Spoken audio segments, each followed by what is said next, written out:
Okay, we got the training lines on already. Got to videotape it, but right here is the black plastic holder for it. And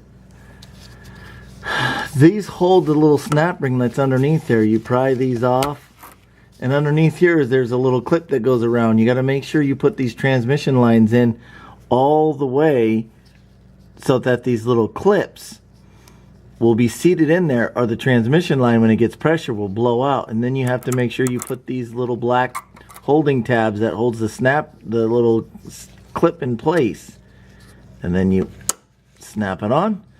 And there you go. And that's the same thing for this one over here. Then the transmission lines go up into a holder right over here that's onto the back of the fan shroud.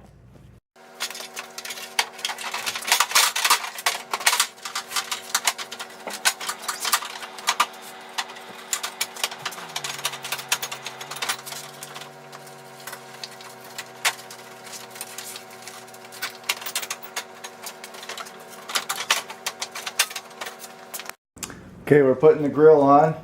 Set it in there, and now we're going to bolt it up. Need a 10mm deep socket, 10mm swivel with a 4-inch extension.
These two tabs slide in these holes right here.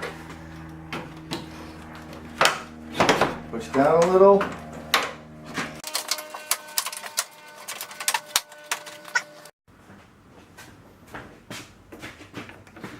Now we're putting in the windshield washer bottle, the housing. And these have windshield squirters for the headlights.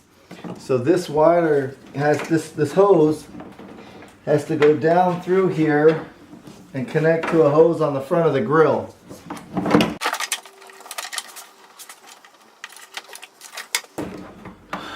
Okay, there's also a little holder right here for it, for the hose, for the wires. These wires have to come up through.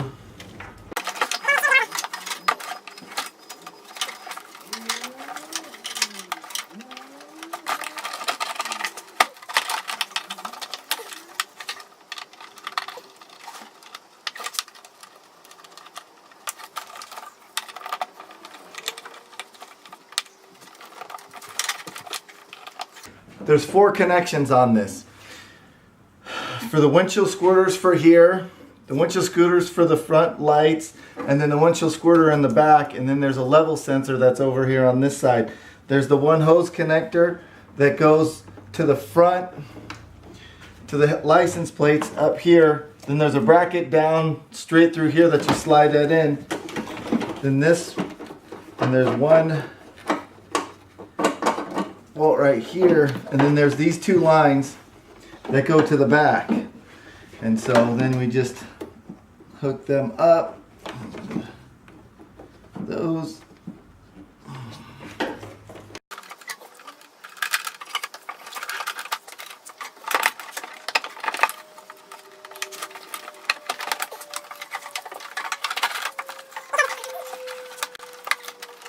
There's a little holder right here for the hoses to go into.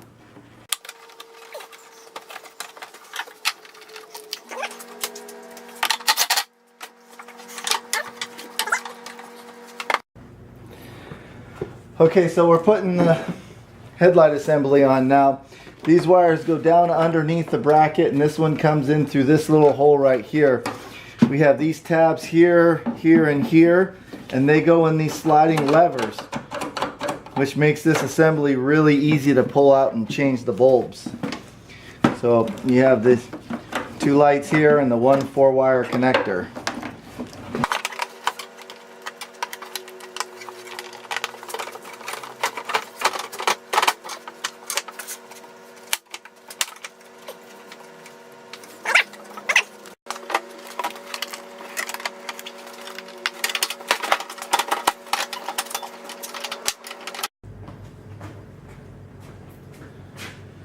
Now we're going to put the battery box on.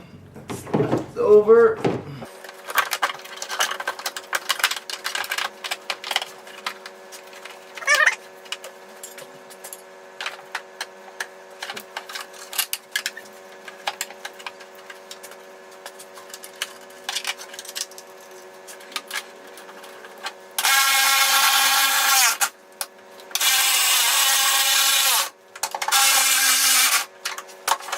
Now with these battery connections, you don't want to over tighten them or the battery will break.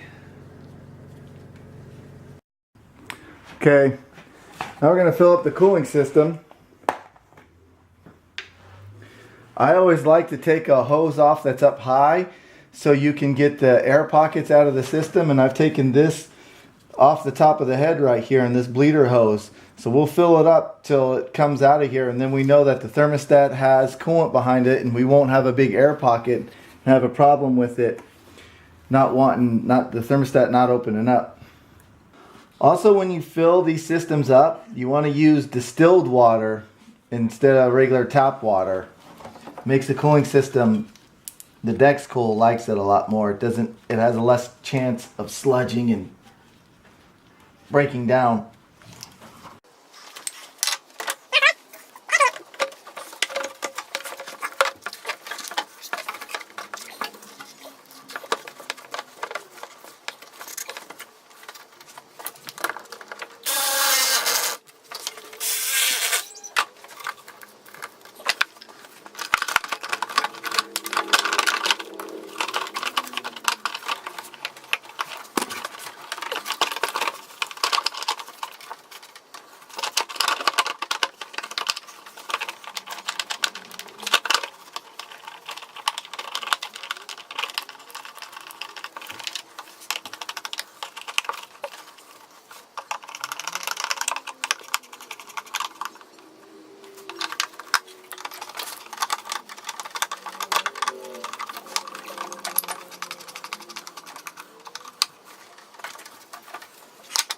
We've got engine oil already in it. We got the coolant topped off, the battery cable's connected. So we'll charge up the air conditioning system and fire this thing off. Okay, here we go. We got it all done. Double check the oils for the oil. The coolant's full, power steering's full. So we're gonna fire this thing off.